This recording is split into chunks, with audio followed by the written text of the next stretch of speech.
आज का प्रश्न, क्या आज भी हम एजुकेशनल कंटेंट और टीचिंग मेथड्स में इंग्लैंड की कॉपी करते हैं?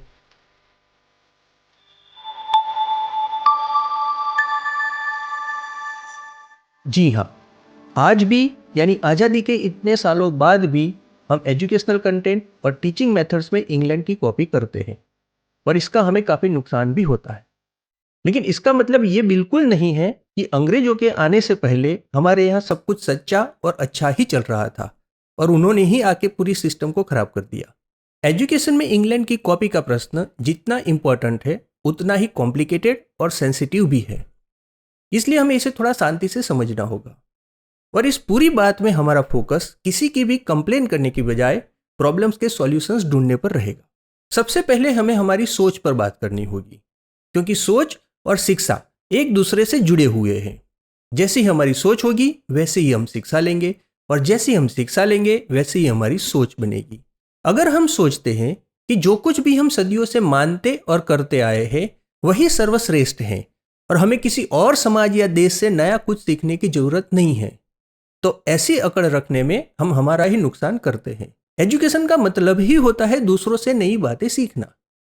लेकिन यदि हम किसी दूसरे देश या समाज से कुछ नया सीखते हैं और उसमें कुछ चेंजेस हमारी ज़रूरत, कंडीशन और कल्चर के हिसाब से नहीं करते, तो वो एजुकेशन नहीं, वो नकल है। और नकल करने में भी अकड़ रखने जितना ही नुकसान होता है। लेकिन अच्छी और पॉजिटिव बात यह है कि अब हमारे यहाँ बहुत सारे लोगों को इस नकल वाली सोच से होने वाले नुकसान समझ में आने लगे हैं और अब हमें हमारे फॉर्मल एजुकेशन को भी इस नकल वाली सोच से मुक्त करना होगा, जिसके कुछ एग्जाम्पल्स हम समझते हैं। सबसे पहले इंग्लिश सीखने की ही बात करते हैं।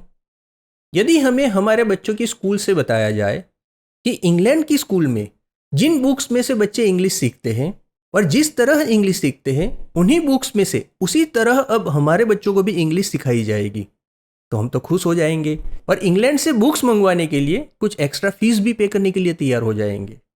हमारे बच्चों को इंग्लैंड के बच्चों की तरह इंग्लिश सीखने मिले, उससे अच्छा और क्या हो सकता है। पहली नज़र में अच्छे लगने वाले इस प्रस्ताव पर थोड़ा विचार करें तो हमें इसी प्रस्ताव पर हंसी आएगी। इंग्लैंड के बच्चों के लिए इंग्लिश उनकी मातृभाषा है और हमारे बच्चों के लिए इंग्लिश एक फॉरेन लैंग्वेज है।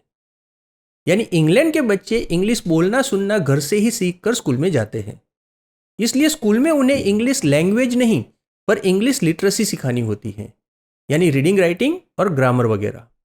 जबकि हमारे ज़्यादातर बच्चों ने घर पे कुछ शब्दों से ज़्यादा इंग्लिश न बोली है न सुनी है, इसलिए हमें बच्चों को स्कूल में ही इंग्लिश लैंग्वेज और लिटरेसी दोनों सिखाने होते हैं। लेकिन हम उल्टा करते हैं। हम छोटे छोटे बच्चों को, फर्स्ट सेकंड स्टैंडर्ड के बच्चों को, जिन्हें अभी वेयर आर यू गोइंग का आंसर भी ठीक से इंग्लिश में देना नहीं आता, उन्हें पूछते हैं बताओ व्हाट इज़ अ नाउन। और बच्चे बेचारे पूरा दिन रट्टा मार के नाउन की डेफिनेशन याद करेंगे और जब टीचर के सामने जाके बोल देंगे तो टीचर कहेंगे वेरी गुड, अब बताओ what is an abstract noun. और ऐसा भी नहीं है कि टीचर्स कुछ समझते नहीं हैं, उन्हें भी पता है कि जिन बच्चों ने घर पे मॉम आई एम हंग्री ठीक से नहीं बोला, उन्हें नाउन्स और प्रोनाउंस के डेफिनेशंस और टाइप्स पूछने का कोई मतलब नहीं है। लेकिन वे भी क्या करें, बुक्स में दिया है तो उन्हें करवाना पड़ता है। टीचर्स कई बार मुझे टीचर ट्रेनिंग में पूछते हैं, सर छोटे बच्चों को ग्रामर सिखाना ज़रूरी है? आपके मन में भी ये प्रश्न कई बार आया होगा कि ये सब noun, pronoun, adjective, adverb, active, passive, compound, complex, ये सब सीखे बिना ही बच्चे अपनी मातृभाषा और इवन हिंदी बोलना सीख लेते हैं, तो फिर इंग्लिश बोलना क्यों नहीं सीख सकते? क्योंकि मातृभाषा बच्चे अपने आसपास के माहौल से सुनकर सीख लेते हैं और इंग्लिश उन्हें टीचर सिखाते हैं, इसलिए इंग्लिश में उन्हें ग्रामर सिखाना जरूरी हो जाता है। लेकिन इंग्लिश बोलना सीखने के लिए इंग्लिश का टेक्निकल ग्रामर सीखना जरूरी नहीं है, उन्हें हमें कन्वर्सेशनल ग्रामर सिखाना जरूरी है। कन्वर्सेशनल ग्रामर वो ग्रामर है जिससे कन्वर्सेशन के मीनिंग और फीलिंग में फर्क पड़ता है। यदि हम किसी से कहे कि मैं उन्हें कल मिलूंगा, या कहे कि मैं उन्हें कल मिलने वाला हूं, या कहे कि मैं मिल सकता हूं, या मुझे कल मिलना चाहिए, या मुझे कल मिलना पड़ेगा, तो क्या इन सभी सेंटेंसेस के मीनिंग और फीलिंग एक हैं? सबका टेंस फ्यूचर टेंस है, पर मिलना चाहिए और मिलना पड़ेगा दोनों में फीलिंग अलग अलग है।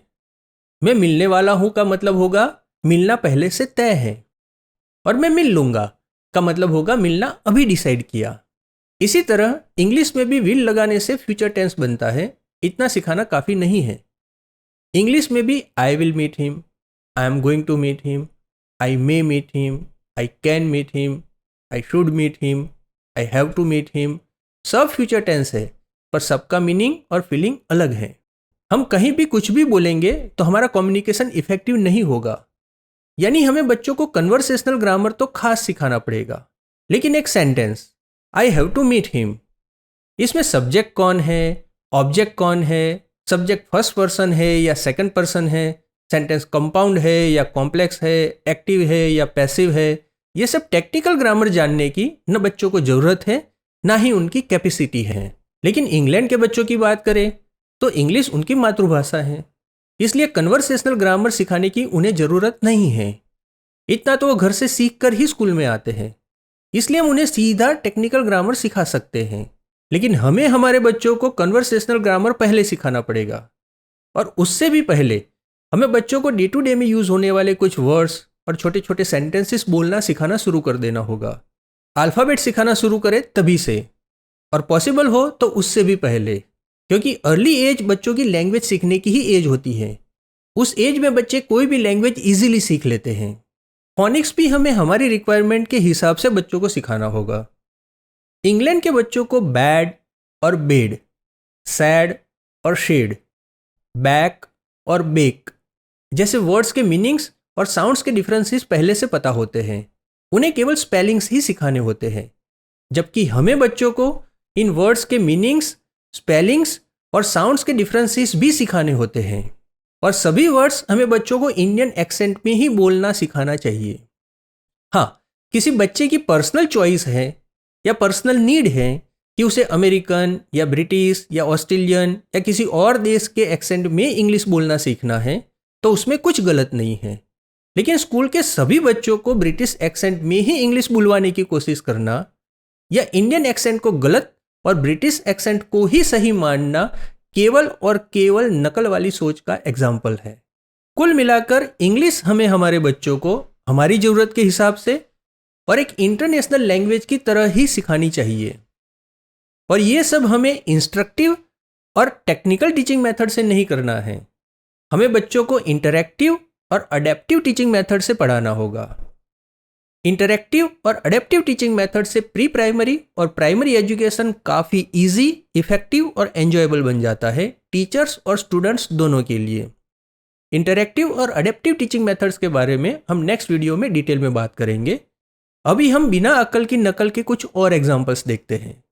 प्री स्कूल से लेकर हाई स्कूल तक बच्चों की बुक्स में ऐसी कई स्टोरीज और आर्टिकल्स आते हैं जिनमें अकाल समर की जगह विंटर में आता है। विंटर में सब पेड़ पौधे सूख जाते हैं। विंटर में फिश और फ्रॉग्स डीप स्लीप में चले जाते हैं, और विंटर में कुछ बर्ड्स माइग्रेट करके दूसरे कंट्रीज में चले जाते हैं। ये सब देखकर मैं कई बार बच्चों से पूछता हूँ कि अकाल समर में आता है या विंटर में, तो बच्चे कहते हैं समर में, जब बारिश नहीं होती। पेड़ पौधे कब सूख जाते हैं, तो कहते हैं समर में। फिश और फ्रॉग्स डीप स्लीप में कब चले जाते हैं, तो कहते हैं समर में, जब तालाब का पानी सूख जाता है। विंटर में बर्ड्स दूसरे देश में जाते हैं या दूसरे देश से हमारे देश में आते हैं, तो कहते हैं हमारे देश में आते हैं। फिर मैं उन्हें पूछता हूँ, तो फिर आपकी बुक में ऐसा उल्टा क्यों लिखा है? क्या कुछ गलत लिखा है? तो शायद ही कोई बच्चा इसका सही आंसर जानता होता है। उन्हें कोई आइडिया नहीं होता है कि उनकी बुक में ये जो स्टोरी या आर्टिकल है वो किसी इंग्लैंड के राइटर ने लिखा हुआ है, और इंग्लैंड में विंटर में अकाल आता है। इंग्लैंड में विंटर में बर्फबारी और सनलाइट नहीं मिलने की वजह से पेड़ पौधे सूख जाते हैं। तालाब पर भी बर्फ जम जाती है, इसलिए कुछ फिश और फ्रॉग्स डीप स्लीप में चले जाते हैं, और कुछ बर्ड्स खाना नहीं मिलने की वजह से हमारे जैसे गर्म देशों में चले आते हैं। ज़्यादातर बुक्स में बच्चों को ऐसा कोई रेफरेंस नहीं दिया गया होता है। ओरिजिनल आर्टिकल या ओरिजिनल स्टोरी में इंडियन पॉइंट ऑफ व्यू के हिसाब से कोई चेंजेस नहीं किए होते हैं। शायद ही किसी बुक में ओरिजिनल राइटर या सोर्स का रेफरेंस दिया होता है। किसी टीचर को पर्सनली अगर ओरिजिनल सोर्स का पता है तो वे बच्चों से उसकी बात करते हैं।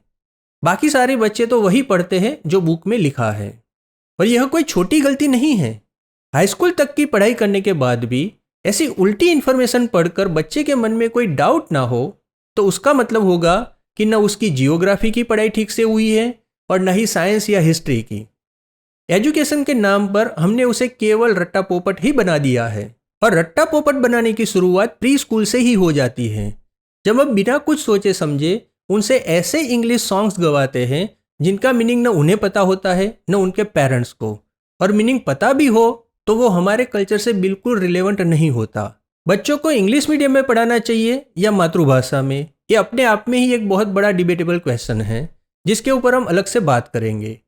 अभी मैं इतना बता दूं कि बच्चों को इंग्लिश मीडियम में पढ़ाने के लिए हमें ऐसे इंग्लिश सॉन्ग्स गवाने की बिल्कुल ज़रूरत नहीं है जो न हमारे कल्चर से रिलेवेंट हो और ना ही उसका हमें मीनिंग पता हो। हाँ, बच्चों को इंग्लिश सॉन्ग्स गवाओ, जरूर गवाओ, पर वे कुछ मीनिंगफुल होने चाहिए और उसका मीनिंग बच्चों को, पेरेंट्स को और टीचर्स को सबको पता भी होना चाहिए। और हाँ, हमारे देश में कवियों, गायकों और संगीतकारों की कोई कमी हो गई है कि हमें किसी और देश की बिना अकल की नकल करने की जरूरत पड़ गई। हमारे कवियों ने भी बहुत अच्छे इंग्लिश सॉन्ग्स लिखे हैं, कुछ गीत हमारे कवियों के भी गवाने चाहिए। कुछ अच्छी मीनिंगफुल नर्सरी राइम्स आप न्यूरिट एजुकेशन यूट्यूब चैनल पर भी देख सकते हैं। और इंग्लिश पोएट्स के भी मीनिंगफुल सॉन्ग्स गाने में कोई बुराई नहीं है, पर मीनिंग तो पता होना चाहिए ना। यदि हमारा बच्चा बिना मीनिंग समझे कोई गीत गा रहा है और हम केवल इसीलिए खुश हो रहे हैं कि वो गीत इंग्लिश में है, तो इसका मतलब होगा हम अभी भी मन से गुलाम हैं और बच्चों को भी गुलाम बनने की ही शिक्षा दे रहे हैं। यदि सोच ही हमारी गुलामों वाली होगी तो शिक्षा भी हम गुलामों वाली ही लेंगे, और यदि शिक्षा हम गुलामों वाली लेंगे तो सोच गुलामों वाली ही रहेगी और यह विष चक्र चलता ही रहेगा। लेकिन अब मॉडर्न एज के पेरेंट्स, टीचर्स, स्टूडेंट्स और स्कूल मैनेजमेंट सब चाहते हैं कि यह विष चक्र जल्द से जल्द टूटे और बच्चों को कुछ इनोवेटिव एजुकेशन मिले। ये वीडियो आपने यहाँ तक देखा, यही दर्शाता है कि आप भी परिवर्तन चाहते हैं, लेकिन न चाहते हुए भी आपको भी सिलेबस के हिसाब से ही पढ़ना या पढ़ाना पड़ता होगा।